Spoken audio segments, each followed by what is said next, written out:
मोहम्मद रिजवान ने अपनी इनिंग्स मजलूम फलस्तीनियों के नाम कर दी। मेरी इनिंग्स गजा में हमारे भाइयों और बहनों के लिए थी।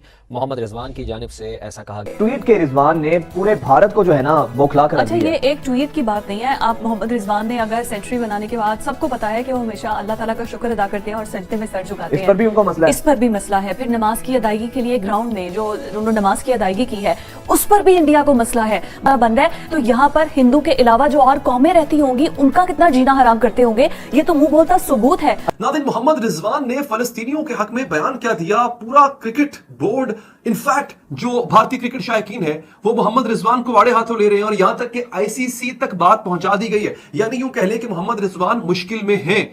इंडियन फैंस और इंडियन जर्नलिस्ट मोहम्मद रिजवान को टारगेट कर रहे हैं, बहुत फजूल टारगेट कर रहे हैं, बेवजह टारगेट कर रहे हैं। उनकी ट्वीट के बाद आखिरी वार्निंग दे रहा हूं, उनको टारगेट नहीं करना।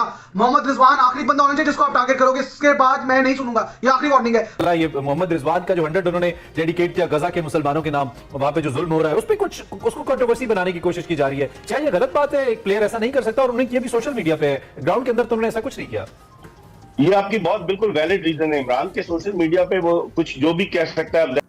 अब ये तंग नजरी देखें आप, क्योंकि इनके साथ ऐसा हुआ, लिहाजा इसके साथ भी ऐसा होना चाहिए। और वैसे भी आपको पता ही है कि नरेंद्र मोदी जो है और भारतीय गवर्नमेंट जो है वो इसराइल के साथ है। फलस्तीन में लोग मर रहे हैं, किसी को कोई परवाह नहीं है इस बात की, वो उनके साथ। अब आपकी जलेगी क्योंकि आप लोगों को पता है कि वो आपको हराएगा 14 अक्टूबर को अहमदाबाद में। आपको ये पता है कि उसने जो इनिंग्स लास्ट मैच में खेल दी है, आपका बड़े से बड़ा प्लेयर अंडर प्रेशर नहीं खेल सकता। अंडर प्रेशर खेलना अलग है, अफगानिस्तान के खिलाफ 35 ओवर में चेस करना अलग है। वो है जी मोहम्मद रिजवान ने जो ट्वीट किया है एक्स पर, अब तो खैर वो एक्स हो चुकी है सोशल मीडिया की वेबसाइट, उस पर उन्होंने जो अपनी जीत है, जो अपना अवार्ड है, वो उन्होंने फलस्तीनी जो बहन भाई हैं उनके नाम किया है। जिसके बाद ये अवार्ड उन्होंने मतलब कहा है ना, अल्फाज की अदायगी की है। इसमें इतना ज्यादा परेशान होने की, इतना ज्यादा जो है वो तहलका मचाने की इंडियन मीडिया को क्या जरूरत पड़ी है, मुझे तो ये समझ नहीं आ रही। अच्छा, भारतीय मीडिया इतना सीखपा हो रहा है, अपने इंतजामात उनके इंतहाई नाकिस हैं, अपनी चीजों पर उनका गौर नहीं है। लेकिन मोहम्मद रिजवान ने बस अपनी सेंचुरी को फलस्तीनियों के नाम कर दिया है, उनसे सॉलिडेरिटी शो की है, तो उस पर इतना हू एंड क्राई हो रहा है। उन्होंने सिर्फ ये लिखा अपने ट्वीट में कि मैं जो अपनी ये सेंचुरी है, आज की जो अपनी ये इनिंग्स है, ये अपने फलस्तीनी बहन भाइयों के नाम करता हूँ। क्योंकि हमें पता है फलस्तीन पर गुज़िश्ता 5 से 6 दहाइयों से इजराइल की जिस तरीके से जुल्म सितम जारी है, उनकी जो बर्बरियत वहां पर हो रही है, तो पूरी दुनिया उस पर खामोश तमाशाई का एक रूप धारे हुए थी। लेकिन अब जब फलस्तीनियों ने अपनी इस जिद्दोजहद आज़ादी या जिसको इंडिजिनस मूवमेंट कहते हैं, मुज़ाहमती तहरीक, उसमें जब जरा तेजी लेकर आए हैं और एक ट्वीट के रिजवान ने पूरे भारत को जो है ना बौखला कर दिया। अच्छा, ये एक ट्वीट की बात नहीं है। आप मोहम्मद रिजवान ने अगर सेंचुरी बनाने के बाद सबको पता है कि वो हमेशा अल्लाह ताला का शुक्र अदा करते हैं और सजदे में सर झुकाते हैं। इस पर भी उनका मसला है। इस पर भी मसला है। फिर नमाज की अदायगी के लिए ग्राउंड में जो उन्होंने नमाज की अदायगी की है उस पर भी इंडिया को मसला है। मतलब कि फिर ये तो आप खुल्लम खुला पूरी दुनिया को बता रहे हैं कि यहाँ पर ये तो मेहमान है जिनको नमाज अदा करने की मसला बन रहा है, जिसका अगर वो सजदा अदा कर रहे हैं, इबादत करना चाह रहे हैं अपने मजहब के अकॉर्डिंग, तो मसला बन रहा है। तो यहाँ पर हिंदू के अलावा जो और कौमें रहती होंगी उनका कितना जीना हराम करते होंगे, ये तो मुंह बोलता सबूत है। अब इंडियन ट्वीट्स देखिए। फिर भारत जो खुद को सेकुलर जमहूरियत का बड़ा चैंपियन कहता है, तो ये तो बिल्कुल उसके दावों की नफी है और हमेशा से भारत ये करता रहा है। लेकिन कुछ लोग सड़कों पर आके एहतजाज करते हैं, कुछ लोग सोशल मीडिया की हद तक रहते हैं। तो रिजवान ने ये जो कदम अपनाया, और बेशुमार हमारे बड़ी जो सेलिब्रिटीज हैं उन्होंने भी सोशल मीडिया पर भरपूर फलस्तीनियों का साथ दिया। एब्सोल्युटली, और देना भी चाहिए, वो हमारे मुसलमान बहन भाई हैं। और फलस्तीन के अंदर जो आम सिविलियन है वो आगे से इसराइल पर अटैक नहीं कर रहे, जो वहां पर उनके हमास है, जो सोल्जर्स हैं, वो अटैक कर रहे हैं, और बदले में जो इजराइल है वो टारगेट कर रहा है जो वहां पर सिविलियन फलस्तीनी गजा की पट्टी में है। ये थोड़ा सा डिफरेंस है। ये मोहम्मद रिजवान का जो 100 उन्होंने डेडिकेट किया गजा के मुसलमानों के नाम, वहां पे जो जुल्म हो रहा है उस पर कुछ उसको कंट्रोवर्सी बनाने की कोशिश की जा रही है। चाहे ये गलत बात है, एक प्लेयर ऐसा नहीं कर सकता, और उन्होंने किया भी सोशल मीडिया पे, ग्राउंड के अंदर तो उन्होंने ऐसा कुछ नहीं किया। ये आपकी बहुत बिल्कुल वैलिड रीजन है इमरान के, सोशल मीडिया पे वो कुछ जो भी कह सकता है। जैनब अब्बास ने सोशल मीडिया पे 2014 में लिखा ट्वीट और उसको रीजन उन्होंने बना लिया।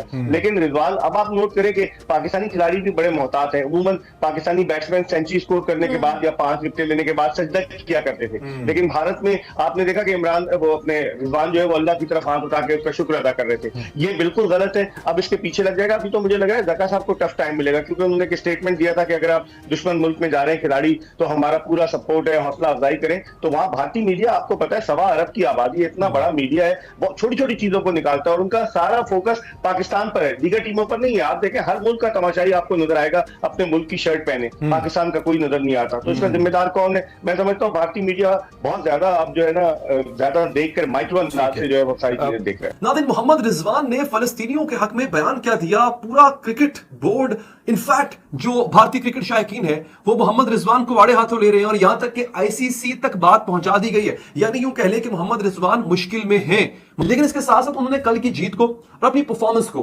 फलस्तीनियों के नाम कर दिया। उनका कहना यह था कि मैं अपना अवार्ड गजा के मजलूम फलस्तीनियों के नाम करता हूं, और यह कहना था माजरत के साथ इंतहा पसंद भारतीयों को आग लग गई और उन्होंने मोहम्मद रिजवान के खिलाफ आईसीसी को शिकायतें लगाना शुरू कर दी।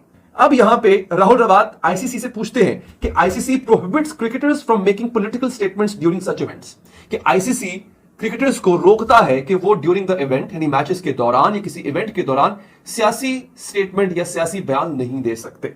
अब मिसाल देने आगे, MS Dhoni was asked to remove the insignia from his gloves in 2019 world cup. Even in 2014, during a test against India, ICC had banned Moeen Ali from wearing Save Gaza and Free Palestine wristbands. यानी हुआ यह था कि धोनी ने एक दफा 2019 के world cup में धोनी ने अपनी फौज का जो बैज है वो अपने ग्लव्स पे पहना हुआ था, तो आईसीसी ने उसको उतारने को कह दिया था। इसी तरह से मोइन अली ने गजा, सेव गजा के नाम से, गजा को बचाओ के नाम से और फलस्तीन को आजाद करो के नाम के बैंड पहने हुए थे अपने हाथ में 2014 में, तो मोइन अली पे पाबंदी लग गई थी। तो इसी तरह से अब मुतालबा किया जा रहा है कि मोहम्मद रिजवान पे पाबंदी लगाई जाए, क्योंकि मोहम्मद रिजवान ने फलस्तीन की हिमायत का ऐलान कर दिया है। अब ये तंग नजरी देखें आप, क्योंकि इनके साथ ऐसा हुआ, लिहाजा इसके साथ भी ऐसा होना चाहिए। और वैसे भी आपको पता ही है कि नरेंद्र मोदी जो है और भारतीय गवर्नमेंट जो है वो इसराइल के साथ है। फलस्तीन में लोग मर रहे हैं, किसी को कोई परवाह नहीं है इस बात की, वो उनके साथ। इंडियन फैंस और इंडियन जर्नलिस्ट मोहम्मद रिजवान को टारगेट कर रहे हैं, बहुत फजूल टारगेट कर रहे हैं, बेवजह टारगेट कर रहे हैं। उनकी ट्वीट के बाद आखिरी वार्निंग दे रहा हूं, उनको टारगेट नहीं करना। मोहम्मद रिजवान आखिरी बंदा होना चाहिए जिसको आप टारगेट करोगे, इसके बाद मैं नहीं सुनूंगा। ये आखिरी वार्निंग है। कुछ लोग कह रहे थे आईसीसी जो है इस पे एक्शन ले, कुछ लोगों ने इंडिया से आईसीसी को स्क्रीनशॉट्स भेजी आज। ये मोहम्मद रिजवान की जो है ये ट्वीट है, इसको बैन करें, इसको निकाल दें वर्ल्ड कप से, इसको पाकिस्तान से नहीं खेलना चाहिए वर्ल्ड कप। हर कोई ट्वीट कर रहा है, हर कोई बोल रहा है रिजवान को, रिलीजियस उसके एक्ट्स पे, उसके बिलीफ्स पे। मुझे समझ नहीं लग रहा है यार, आप लोगों को कोई बहाना चाहिए। एकता कपूर का कोई मतलब, क्योंकि सास भी कभी बहुत ही चल रहा है, वर्ल्ड कप चल रहा है, ये कोई डेली सोप चल रहा है, सीरियल चल रहे हैं, रोज एक नया ड्रामा, रोज एक नया कोई आप किस्सा पकड़ लेते हो। जब से पाकिस्तान ने जीतना शुरू किया, कल वर्ल्ड रिकॉर्ड चेज उसने जब से किया, उसके पीछे पड़ गया, किसी ने इसको बैक करें टीम से, डर के उससे 14 अक्टूबर को आपके खिलाफ मैन ऑफ द मैच ले लेगा।